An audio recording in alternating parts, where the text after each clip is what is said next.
November 27th. 226 B.C.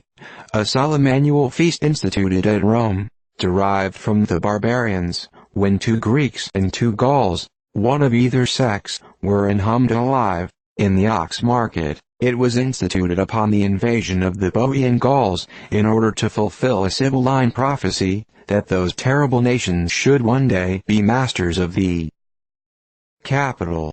At this period the city enrolled 770,000 infantry. 222 B.C. Marcellus carried off the spoils of Viridomarus, which is the last single-handed triumph. 8 B.C. Quintus Horatius Flaccus Horace, an ancient lyric and satiric poet, died. He became the friend of Augustus, who offered him preferments, but he had the greatness of mind to refuse them all, and lived in retirement and study, free from the noise and hurry of ambition. 602. Mauritius Tiberius, Emperor of Rome, died. He was a Cappadocian, distinguished himself at the head of the Roman armies, and was made emperor. But though valiant and successful, he was defeated by his own general Phocas, and put to death, together with his 5 sons. 1520.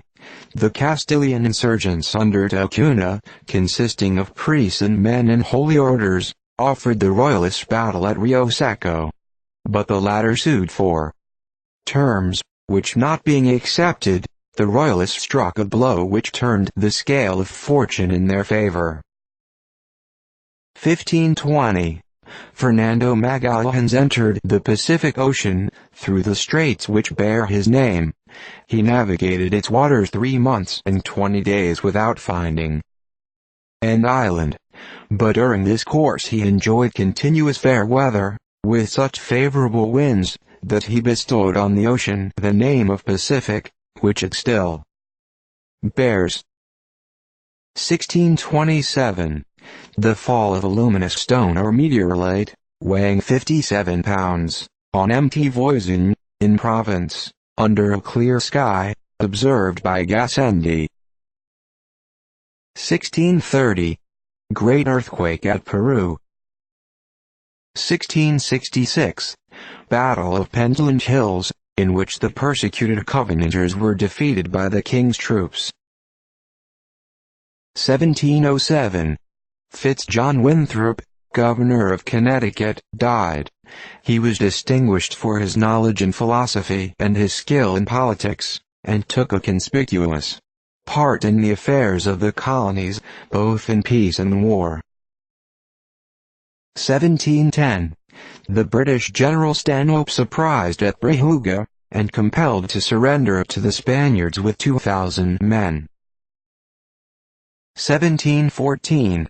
Several persons tried for insulting the dissenters and breaking their windows at Bristol. This seemed to be an omen of the dawn of a more liberal day. 1754. Abraham Demoivre, a noted French mathematician, died. His abilities were so highly admired by the Royal Society of London that they judged him a fit person to decide the famous contest between Newton and Leibniz. 1778. General Washington broke up his camp and marched to Middlebrook, to go into winter quarters.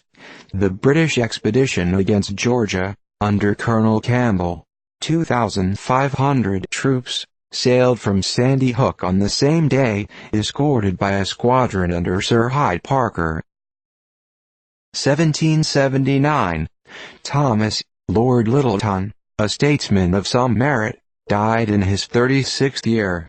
It is storied of him, that 3 days previous to his death a ghost admonished him that it would happen. 1781. Sortie from the garrison of Gibraltar, at 2 p.m., under Gin Ross. They took and destroyed 2 mortar and 3 heavy cannon batteries, blew up several Spanish magazines, and returned before daylight with the loss of 4 killed, having destroyed property estimated at $3 million. 1788. Thomas Harmer died, an eminent English dissenting divine, and critical writer on biblical literature. 1792. The National Convention of France erected the Duchy of Savoy into an 84th department of the French Republic. 1807. The royal family of Portugal, to avoid being made prisoners by Jinjuunat, who was approaching their capital, embarked at the mouth of the Tagus for Brazil. 1811. Gaspar Melchior de Jovellanos died, one of the most distinguished Spaniards of modern times, both as a statesman and writer. The wretched state of the Spanish book trade does not allow a complete collection of his works to appear. 1812. Battle of Berezina. The Russian general Wittgenstein forced the French across the river, who were killed and drowned in great numbers in their flight. It is scarcely possible to calculate the loss of the French on this occasion. Cannon, bayonets, fire and water contributed to their destruction. A vast quantity of booty from Moscow fell into the hands of the Russians. 1812. British frigate Southampton, Captain Yeo, and her prize the U.S. brig Vixen, totally lost on a reef of rocks 9 miles from the island of Conception. The officers and crews of both vessels were saved. 1812. A detachment of United States troops in 10 boats made a successful attack upon the batteries opposite Black Rock, in Canada, spiked the cannon, and returned. 1814. Unsuccessful attack of the British on Fort Kalunga, in the East Indies. British loss about 500. 1827. Eruption of the mud volcano of Jogmali, on the Caspian Sea. The flames burst forth and blazed up to an extraordinary height for a period of 3 hours, so as to be seen at the distance of 6 German miles, after which they scarcely rose 3 feet above the crater which discharged the mud. 1836. Antoine Charles Horace Vernet died at Paris. He has produced some of the best paintings of the age. That of the Battle of Fontenoy is much admired. 1838. The castle of San Juan de Ulloa at Veracruz, Mexico, taken by a French naval force. The castle was reputed a very strong one, but was taken after a bombardment of 5 hours. The French lost 4 men killed. Loss of the Mexicans upwards of 400. 1843.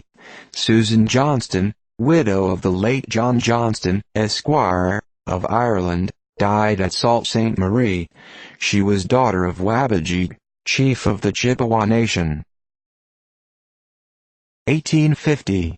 Hardin Bigelow, mayor of Sacramento, died of cholera. He had distinguished himself by his vigor and bravery in quelling the squatter riots in Sacramento, and in enforcing the laws, by which he was wounded, and lost an arm. 1852. Ada Augusta, Countess of Lovelace, and daughter of Byron, died, aged 37.